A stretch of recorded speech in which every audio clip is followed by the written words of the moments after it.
Welcome to the channel students. तो आज हम इस वीडियो में स्टार्ट करने वाले हैं एक्सरसाइज 7.5 को, जिसमें कि हम यहाँ पर इंटेग्रल को सोल्व करने वाले हैं बाय द पार्शियल फ्रैक्शन के मेथड के साथ। इससे पिछली वीडियो में हमने पार्शियल फ्रैक्शन के मेथड की अंडरस्टैंडिंग की है। अगर आप लोगों ने उस वीडियो को स्किप किया है तो प्लीज़ पहले उस वीडियो को आप लोगों को ज़रूर सुनना है, फिर हम इस एक्सरसाइज को स्टार्ट करेंगे। तो हमारे पास है सबसे पहली प्रॉब्लम। तो हमें सबसे पहले क्या देखना है कि क्या ये एक प्रॉपर रैशनल फंक्शन है या फिर नहीं। ऊपर x की पावर है मैक्सिमम 1, नीचे अगर हम इसे एक्सपैंड करते हैं तो यहाँ पर x की मैक्सिमम पावर बन जाती है 2। So therefore it is a proper rational function, क्योंकि हमें रिक्वायरमेंट क्या होती है कि ऊपर x की पावर छोटी होनी चाहिए डिनोमिनेटर से, वो ओके है। और डिनोमिनेटर के बनने चाहिए फैक्टर्स, वो भी हमारे ऑलरेडी बने हुए हैं। इसका मतलब इस पर हम पार्शियल फ्रैक्शन अप्लाई कर सकते हैं। तो ये हमारी पार्शियल फ्रैक्शन की सबसे पहली फॉर्म है। हमने फॉर्म्स पिछली वीडियो में एक्सप्लेन की हुई हैं। ये वाली फॉर्म बन जाएगी सबसे पहली फॉर्म। तो हमें सिंपली क्या करना है, constant over this factor plus another constant over this factor. ठीक है, इन दोनों फैक्टर्स को हमें यहाँ पर अलग अलग कर देना है। तो यही सेम रूल हम इस पर अप्लाई करेंगे। ठीक है, so now by the partial fraction, आपको ऊपर लिख देना है बाय द पार्शियल फ्रैक्शन, यहाँ पर लिख दें, is equals to a by this factor plus b by x plus 2। ठीक है, so now we have to solve the values of the a and b। इसको मल्टीप्लाई करवाते हैं इस तरफ, तो ये बन जाएगा x is equals to a into x plus 1 के साथ x प्लस 1 सोल्व आउट हो गया तो x प्लस 2 लगेगा, plus b into x plus 2 के साथ x प्लस 2 कैंसिल हो गया तो x प्लस 1 लगेगा। ठीक है, ओके। सो नाउ हमें यहाँ से a और b को सोल्व करना है। हमारे पास हैं 2 मेथड्स। तो एक तो है कि हम इसको पहले एक्सपेंड कर दें, फिर हम यहाँ पर कोफिशिएंट्स को इक्वेट कर लें, वो भी बहुत अच्छा मेथड होता है। और दूसरा मेथड क्या है कि हम x की वैल्यूज़ यहाँ पर यूज़ कर सकते हैं। तो मैं ये मेथड लगाने वाला हूँ। इसके साथ ये वाला जो है इक्वेशन वो हमारा इजीली सोल्व हो जाएगा। So put x is equals to the -2। ये क्यों लगाई, ताकि ये वाली टर्म 0 हो जाए और हमारा b सोल्व हो जाएगा। तो यहाँ पर लगी वैल्यू -2, ये बन गया -2 + 2 0 प्लस b इंटू -2 + 1। तो यहाँ से आप लोग b को सोल्व करेंगे तो यहाँ से बच जाएगा -1, माइनस के साथ माइनस कैंसिल, सो b आ गया आपका 2। ऐसे ही अब हमें यहाँ पर वैल्यू लगानी है x की -1, ताकि ये वाली टर्म हो जाए 0। ठीक है, so -1 is equals to a into -1 + 2।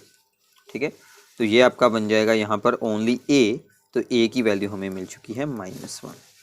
ठीक है, सो नाउ वी हैव, अब हमारे पास यहाँ पर a एंड b की वैल्यूज़ हैं तो यहाँ पर यूज़ करें। ठीक है, so therefore x over x plus 1 into x plus 2 becomes -1, a की वैल्यू लगाई, over x plus 1 plus b की वैल्यू लगाई 2 ओवर x प्लस 2। ठीक है, सिंपल है। Okay, so now our integral becomes, हमारा इंटेग्रल अब यहाँ से क्या बन जाएगा, ये वाला इंटेग्रल। इसकी जगह पर अब हमें इसका इंटेग्रल करना है। ठीक है, so therefore -1 over x plus 1 plus 2 over x plus 2 का इंटेग्रल। अब इनके इंटेग्रल्स हमारे पास बहुत ही सिंपल होते हैं। इसका इंटेग्रल क्या बनेगा, दिस इज द, ये आ गया बाहर constant log mod x plus 1। ठीक है, अगर डिनोमिनेटर में x प्लस समथिंग यानी कि x में लीनियर फंक्शन होगा तो उसका इंटेग्रल डायरेक्टली ही log mod जो भी फंक्शन होगा वो वहाँ पर आ जाएगा। ठीक है, सो +2 आ गया बाहर, सो log mod x plus 2 plus the constant of integration. तो ये हमारा सिंपल सा इंटेग्रल है जो कि हमने बाय यूजिंग पार्शियल फ्रैक्शन यहाँ पर सोल्व आउट किया है। ठीक है, तो आगे करते हैं दूसरा sum, second sum. This is the problem number 2। ये बहुत ही सिंपल प्रॉब्लम है। आप इसको by the using partial fraction के साथ भी इसको सोल्व कर सकते हैं, और आपने इससे पिछली एक्सरसाइज यानी कि 7.4 में हमने इसका एक डायरेक्ट फॉर्मूला भी सोल्व किया था, वो भी असल में पार्शियल फ्रैक्शन के साथ ही सोल्व किया जाता है। ठीक है, तो हम यहाँ पर डायरेक्ट फॉर्मूला अप्लाई करेंगे। मैं आपको फॉर्मूला बता देता हूँ, आपको याद आ जाएगा। dx/x² माइनस a² का इंटेग्रल क्या होता है, 1/2a log mod x minus a by x plus A plus constant of integration, ये फॉर्मूला होता है। तो हमारा a² की जगह पर यहाँ पर क्या बन जाएगा, 3², सो 1/x² माइनस 3²। तो इसका आपको फॉर्मूला लगाना है 2 इंटू ए की वैल्यू हमारी बन जाएगी यहाँ पर 3 log, और मोड में आएगा x माइनस 3/x+3 प्लस सी, यहाँ पर आ जाएगा 1/6। तो ये आपका फाइनल आंसर होगा। तो इसको आप बाय यूजिंग पार्शियल फ्रैक्शन भी बना सकते हैं। इसके दो बन जाएंगे factor, x minus 3 into x+3, उसके साथ भी आप इसे सोल्व करेंगे तो आपको सेम आंसर मिलने वाला है। ठीक है, तो ये आपकी बहुत ही सिंपल प्रॉब्लम है। आगे चलते हैं प्रॉब्लम नंबर 3 पर। सो now this is the problem number 3। तो यहाँ पर फिर से हमारे पास एक रैशनल फंक्शन दिया गया है, यानी कि 2 पॉलिनोमियल्स का रेशो। ऊपर है x की मैक्सिमम पावर 1 और यहाँ पर एक्सपेंड करेंगे तो पावर बन जाएगी हमारे पास x की क्यूब बन जाएगी। तो ये एक प्रॉपर रैशनल फंक्शन है और डिनोमिनेटर के बने हुए हैं फैक्टर, तो मतलब हमारी पार्शियल फ्रैक्शन अप्लाई हो जाएगी। सभी फैक्टर्स यहाँ पर अलग अलग हैं, कोई भी फैक्टर सेम नहीं है, रिपीट भी नहीं हो रहा। तो हमारी सिंपल वाली ही पार्शियल फ्रैक्शन जो हमने पिछले सम में अप्लाई की है वही अप्लाई होगी। ठीक है, so now by the partial fraction, तो मैं आपको एक बार फिर से बता देता हूं कि पार्शियल फ्रैक्शन के रूल्स के लिए प्लीज़ जो हमने पिछली वीडियो में एक्सप्लेन किए हैं वहां से आप लोगों को अंडरस्टैंडिंग जरूर करनी है। सो सबसे पहले constant over this factor plus another constant over this factor plus another constant over this factor. सभी फैक्टर्स के लिए एक एक हमने यहाँ पर बना लिया है सिंपल सा रैशनल फंक्शन। अब हमें सिर्फ ABC को सोल्व आउट करना है। ठीक है, तो अब हमें फिर से वही काम करना है कि इस डिनोमिनेटर को इस साइड पर करवा देना है multiply. So this becomes the 3x minus 1। सबसे पहले ये वाली टर्म मल्टीप्लाई होगी तो ये वाला एक फैक्टर हो जाएगा कैंसिल और ये दोनों फैक्टर इसके साथ आ जाएंगे। सो a into x minus 2 x minus 3। ऐसे ही जब b के साथ होगी तो x माइनस 2 वाला होगा कैंसिल और ये दोनों फैक्टर्स आ जाएंगे x minus 1 and x minus 3। ऐसे ही सेम टू सेम c के साथ होगी प्लस c, x माइनस 3 वाला कैंसिल हो जाएगा और ये दोनों आ जाएंगे x minus 1 and x minus 2। ठीक है, तो ये हमने इसको सिंप्लीफाई कर लिया है। सो नाउ मैंने आपको इससे पिछली जो हमने किया है अभी सम, उसमें मैंने आपको बताया कि हमारे पास दो रूल हैं। आइदर आप लोग यहाँ पर कोफिशिएंट इक्वेट करवाएं या फिर आप लोग x की कोई भी वैल्यूज़ को यूज़ कर लें, उसके साथ भी आप लोग ABC को सोल्व कर सकते हैं। तो हम x की वैल्यूज़ यूज़ करने वाले हैं। तो यहाँ से आइडिया हो जाएगा, सबसे पहले लगाते हैं 1 ताकि ये दोनों 0 हो जाएं। ठीक है, तो यहाँ पर आएगा 1, 3 माइनस 1 a, यहाँ पर लगाया 1 minus 2 that is the minus 1, 1 minus 3 that is the minus 2। ये भी 0, ये भी 0, इसको लिखने की कोई ज़रूरत नहीं। सो यहाँ से देखिए माइनस माइनस बन गई प्लस, बचा 2, यहाँ पर भी 2 बचेगा तो a आपका आ जाएगा 2/2 दैट इज़ द 1। ठीक है, आप लगाएं x की वैल्यू 2, ये 0 बन जाएगा, ये भी 0, ओनली ये वाला सोल्व होगा। तो यहाँ पर लगाएं 2, सो 3 into 2 that is the 6 minus 1। यहाँ पर लगेगी वैल्यू ओनली b में, 2 minus 1 1, 2 minus 3 that is the minus 1। तो यहाँ पर बचेगा 5 और ये वाला साइन जाएगा उधर, b आ जाएगा -5। ठीक है, तो ये तो आपकी सिंपल सी सोल्विंग है, ये आप लोग अच्छे से यहाँ पर खुद भी सोल्व कर सकते हैं। लगाएंगे वैल्यू x की हम यहाँ पर अब 3, so this 3 into 3 that is the 9 minus 1। यहाँ पर ये भी 0 बन गया, ये भी 0, ओनली ये वाला सोल्व होगा। सो c 3 minus 1 that is the 2, 3 minus 2 that is the 1। सो यहाँ पर बचेगा 8, 8/2 that is the 4।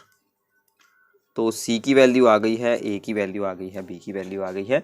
So now our integral becomes, तो हमारा इंटेग्रल अब यहाँ पर क्या बन जाएगा, इसकी जगह पर इनका इंटेग्रल होगा तो हम डायरेक्टली रिप्लेस कर देते हैं। सो a की वैल्यू लगाई 1/x माइनस 1, b की वैल्यू लगाई -5/x माइनस 2, c की वैल्यू लगाई +4x माइनस 3 dx। ठीक है। अब इन सब के अलग अलग हमें करने हैं इंटेग्रल्स, तो काफ़ी सिंपल हो जाएगा। इसका integral log mod x minus 1, ठीक है। अब बाहर आएगा -5, इंटेग्रल करेंगे log mod x minus 2 plus 4 log mod x minus 3 plus constant of integration. तो ये आपका सिंपल सा यहाँ पर हो जाएगी सॉल्विंग, ठीक है। तो काफ़ी इजी है अगर आप लोग पार्शियल फ्रैक्शन को अच्छे से अंडरस्टैंड कर लेते हैं कि पार्शियल फ्रैक्शन को हमें कैसे अप्लाई करना है। तो आगे स्टार्ट करते हैं सम नंबर 4, जिसमें मैं आपको एक शॉर्टकट बताने वाला हूँ, ठीक है। So now this is the sum number 4। तो फिर से एक प्रॉपर रैशनल फंक्शन है, सभी फैक्टर्स अलग अलग हैं, तो पार्शियल फ्रैक्शन अप्लाई हो सकती है, सिंपल सी बात है। तो इस बार हम लोग ए बी सी की बजाय, वैसे तो इसके साथ भी बहुत ही हमारे लिए यहाँ पर इजी रहा था सम, सेम सम ये भी है, सेम टू सेम ऐसे ही हो जाएगा, इजी है। बट एक मेथड मैं आपको और यहाँ पर सिखाना चाहता हूँ ताकि आप लोगों को ईजी हो जाए, इसको और ज़्यादा ईजी हो जाए सोल्व करना, ठीक है। वो जो अब हम यहाँ पर एक्सप्लेन करेंगे वो सिर्फ इसी फॉर्म पर अप्लाई होगा जब सभी फैक्टर्स अलग अलग हैं और x की पावर सभी फैक्टर्स में है 1, तो ये अप्लाई हो जाता है इजीली। अगर यहाँ पर स्क्वायर आ जाता है यानी कि रिपीट होते हैं फैक्टर्स, तो हमें ABC का रूल ही अप्लाई करना पड़ेगा, ठीक है। सो नाउ हमें क्या करना है, सिंपल सा काम है। सबसे पहले इस फैक्टर को लिखते हैं x माइनस 1, ठीक है। अब इसको अगर हम 0 के इक्वल रखते हैं, यहाँ पर सोल्विंग कर लेते हैं, सिंपल सी सोल्विंग करनी है। इसको अगर मैं 0 से इक्वल रखता हूँ तो x की वैल्यू क्या आएगी, 1 आएगी, ठीक है। x माइनस 1 को अगर हम 0 के इक्वल रखेंगे तो x की वैल्यू आ गई 1। ये x की वैल्यू दैट इज़ द 1, ये हमें इसको छोड़कर बाकी सभी जगह पर यूज़ कर लेनी है in the place of x। तो यहाँ पर थी x 1, यहाँ पर लगाएंगे 1 माइनस 2 और यहाँ पर भी लगाएंगे 1 माइनस 3, ठीक है। अब सेम काम हमें बाकी के सभी फैक्टर्स के साथ भी सेम काम करना है। अब इसके साथ भी यही करते हैं, x माइनस 2 रख लेते हैं, इसको करेंगे इक्वल्स टू 0 तो x की वैल्यू 2 आएगी, तो यहाँ पर लगाते हैं 2 माइनस 1, यहाँ पर भी 2 लग गया और यहाँ पर भी 2 माइनस 3। एक बात का आप लोगों को ख्याल रखना है, जिस फैक्टर से वैल्यू हम यूज़ कर रहे हैं उसमें बिल्कुल नहीं यूज़ करनी, उसमें यूज़ होगी तो डिनोमिनेटर 0 बन जाएगी, ठीक है। ऐसे ही एक बार और करेंगे, इसको रख लेते हैं x cube that is the 3, यहाँ पर यूज़ करें 3, यहाँ पर भी 3 माइनस 1 3 माइनस 2, ठीक है। अब इसका इंटीग्रल करना है, तो पहले अब हमें सिर्फ इनको करना है यहाँ पर सिंप्लीफाई। तो ये बच गया आपका 1 minus 1 into the minus 2 that is the 2 बन जाएगा। सो 1/2 x माइनस 1, ठीक है। आगे अब हम यहाँ पर सोल्व करते हैं कि प्लस आता है कि माइनस आता है, वही साइन यूज़ कर लेंगे। ये बच गया 1, ये तो गया, यहाँ पर बचेगा -1, तो ये ऊपर चली जाएगी, तो ये बन जाएगा -2, ठीक है, x माइनस 2। फिर से इसको सोल्व करते हैं 3/2 इंटू 1, तो ये बन गया आपका 3/2 प्लस, ठीक है, और साथ में है x माइनस 3, ठीक है।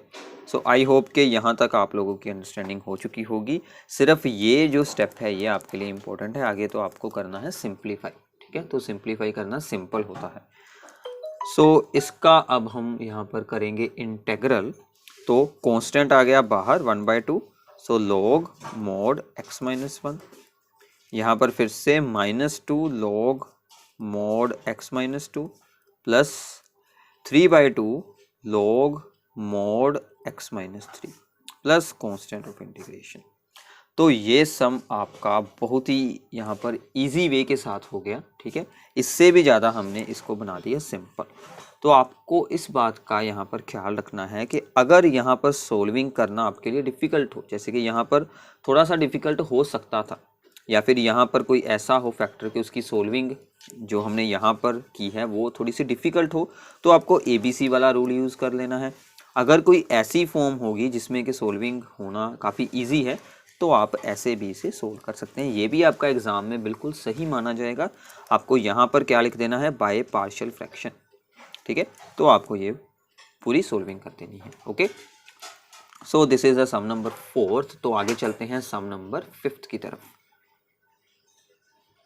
So now this is the sum number 5th। ठीक है, तो जब आप इस सम की स्टेटमेंट को करेंगे तो आपको ऐसा फील होगा कि ये तो 7.4 एक्सरसाइज में जैसे हमने सम किए थे सेम टू सेम वैसे ही फॉर्म है। ठीक है, उसमें क्या होता था कि हमने डिनोमिनेटर के एक्सप्रेशन का डेरिवेटिव ऊपर प्रिपेयर करना होता था, फिर उसके दो इंटेग्रल्स बन जाते थे, फिर हम उन्हें अलग अलग सोल्व करते थे। ठीक है, वो भी सही है, बट वो काफ़ी डिफ़िकल्ट हो जाता है। वहाँ से हमारे पास एक ऑप्शन बनता है कि अगर डिनोमिनेटर के फैक्टर्स बन जाए तो हम पार्शियल फ्रैक्शन की ओर भी जा सकते हैं।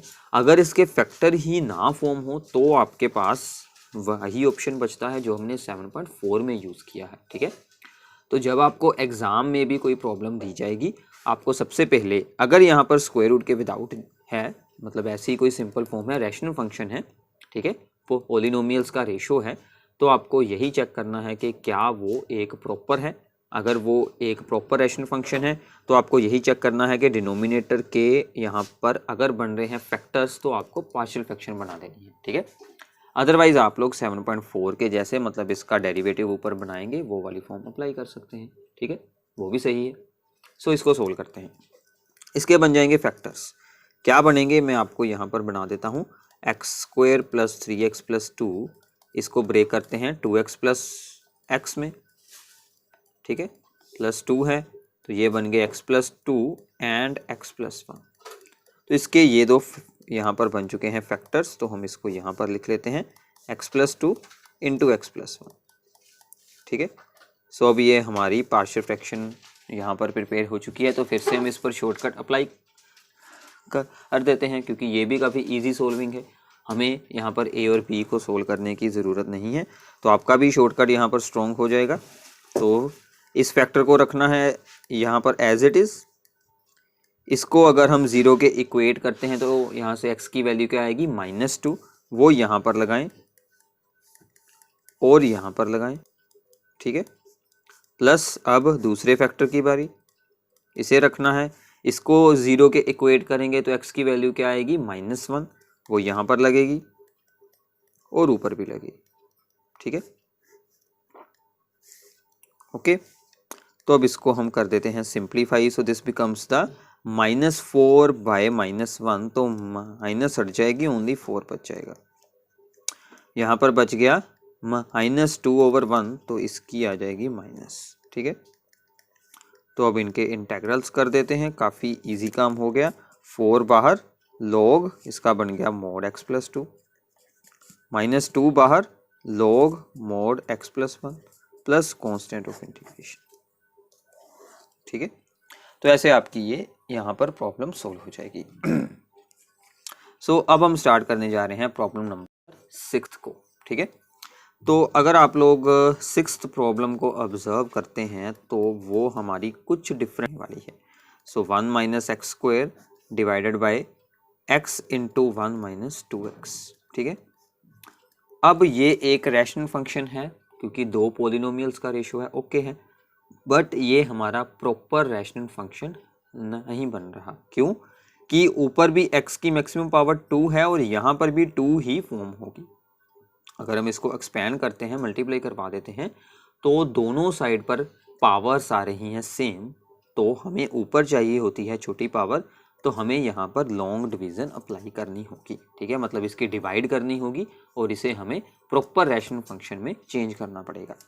तो सबसे पहले इस एक्सप्रेशन को करते हैं सिंप्लीफाई, इंटेग्रल के विदाउट हमें इसकी पूरी सोल्विंग करनी है, फिर हम आखिर में इंटेग्रल करेंगे। ठीक है, सो दिस बिकम्स द 1 - x², इसको एक्सपैंड कर दें। ठीक है, सो नाउ अब हमें इसकी करनी होगी डिवाइड, तो मैं डिवाइड करने के लिए इनके साइन चेंज कर लेता हूँ ताकि आपको डिवाइड करना इजी लगे। दोनों के ही में हमने साइन चेंज करती हैं क्योंकि x² वाली टर्म्स आगे आ जाएंगी। सो अब हम करते हैं लॉन्ग डिवीज़न, x² - 1 रखेंगे अंदर और 2x² - x रहेगा बाहर। इसको मल्टीप्लाई होगी बाय 1/2 ताजो सेम आ जाए ये। ठीक है, सो इसको मल्टीप्लाई होगी बाय 1/2, तो ये बच गया x²। जब हमने 1/2 को इसके साथ मल्टीप्लाई की फिर होगी इसके साथ मल्टीप्लाई, साइन ऑपोजिट कर दें, ठीक है, माइनस कर रहे हैं इसलिए ये दोनों कैंसल, ये एज इट इज यहाँ पर बच जाएंगी, ठीक है। So now this expression is equals to, यानी कि this expression is equals to reminder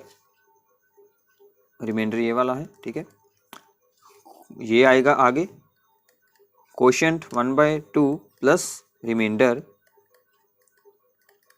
divided by this value division.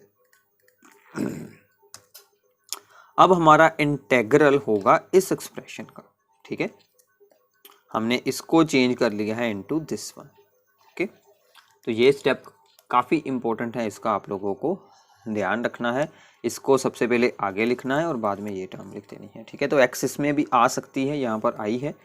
अब क्या है कि यहाँ पर x की पावर 2 है, यहाँ पर है ओनली 1, तो हमारा ये बन चुका है प्रॉपर रैशनल फंक्शन, ठीक है। तो इसकी हम थोड़ी सी फॉर्म यहाँ पर और चेंज कर लेते हैं, इसको यहाँ से एलसीएम लेकर सॉल्विंग करें, ये आपका बन जाएगा 1/2, ठीक है। और यहाँ पर हम लोग फिर से इन दोनों टर्म्स के यहाँ पर साइन चेंज कर देते हैं, यहाँ पर बनना था 2, x - 2 था तो हम उसको लिख लेते हैं 2 - x, और डिवाइड में भी हमने कर लिए साइन चेंज, तो ये हमारा एक्सप्रेशन सेम टू सेम हमने फॉर्म कर लिया जो हमें स्टेटमेंट में दिया गया था, ठीक है। So now our integral becomes 1/2 plus 1/2 और अंदर है 2 - x इंटू 1 - 2x। अब हमें इस इंटेग्रल को सोल्व करना है, अभी सोल्व होना है इंटेग्रल, ठीक है। अब हमें इस इंटेग्रल को सोल्व करना है, अब हम इसको सोल्व करते हैं। इसमें क्या होगा कि 1/2 का तो इंटेग्रल हो जाएगा, 1/2x बन जाएगा, प्लस ये जो है इसको रख लेंगे हम बाहर एज ए कांस्टेंट, सो अंदर बच गया 2 - x ओवर 1 - 2x। अब इसकी होगी पार्शियल फ्रैक्शन, ठीक है। तो यहाँ पर भी शॉर्टकट अप्लाई कर लेते हैं, ठीक है। तो आपकी यहाँ पर है कि आप चाहे इसको a एंड b की फॉर्म में सोल्व करें, चाहे आप यहाँ पर शॉर्टकट लगाएं, क्योंकि दोनों फैक्टर्स अलग अलग हैं, शॉर्टकट अप्लाई हो सकता है, ठीक है। सो 1/2x प्लस 1/2 लगाते हैं शॉर्टकट। सबसे पहले x को यहाँ पर एज इट इज़ रख लेंगे, इसको किया इक्वल्स टू 0 तो आंसर आ गया 0, तो यहाँ पर लगाएं 1 - 2 इंटू 0 0, और यहाँ पर 2 - 0 प्लस, अब हमें इस फैक्टर को एज इट इज़ रखना है, ठीक है। अब इसको रखेंगे इक्वल्स टू 0 तो x की वैल्यू क्या आएगी 1/2, ठीक है। यहाँ से आप लोगों को ध्यान रखना है, यहाँ पर लगाएं 1/2 और ऊपर लगाएं 2 - 1/2, ठीक है। तो ये हम यहाँ पर शॉर्टकट वाला जो मेथड है वो हम यूज़ कर रहे हैं थर्ड टाइम, तो आपको अच्छे से आ गया होगा। तो ये बच गया 2/x, इसको सोल्व कर लें, यहाँ पर क्या बचेगा 3/2, 2 के साथ हो जाएगा 2 कैंसिल, सो ओनली ऊपर बच जाएगा 3, ठीक है। अब इसका इंटेग्रल कर देते हैं, 1/2x प्लस 1/2, ये आएगा 2 बाहर log mod x, ठीक है, एंड प्लस 1/2 एक बार इसके साथ लगा, एक बार इसके साथ लगेगा, 3 बाहर log mod 1 - 2x। अब यहाँ पर आप लोगों को ख्याल रखना है, इसका डेरिवेटिव भी साथ में डिवाइड होगा, तो क्या आएगा -2, ठीक है, क्योंकि अगर हम इसको यहाँ पर सब्स्टिट्यूट करते तो भी ये -2 हमारा साथ में डिवाइड हो जाता, ठीक है। तो प्लस लगाएंगे कांस्टेंट ऑफ इंटीग्रेशन, यहाँ से अब हमें सिर्फ इसकी करनी है सिंप्लीफिकेशन, तो ये बच गया log mod x, ये बन जाएगा -3/4 log 1 - 2x + c, ठीक है। तो ऐसे ये आपकी प्रॉब्लम सोल्व हो जाएगी। So this is the problem number 6, जिसमें कि हमने लॉन्ग डिवीज़न को भी साथ में यूज़ किया है और बाकी भी हमारी सोल्विंग हो चुकी है। तो आगे की सभी वीडियोस के लिंक्स आप लोगों को डिस्क्रिप्शन बॉक्स में मिल जाएंगे। चैनल को सब्सक्राइब करना मत भूलिएगा। Thanks for watching our videos.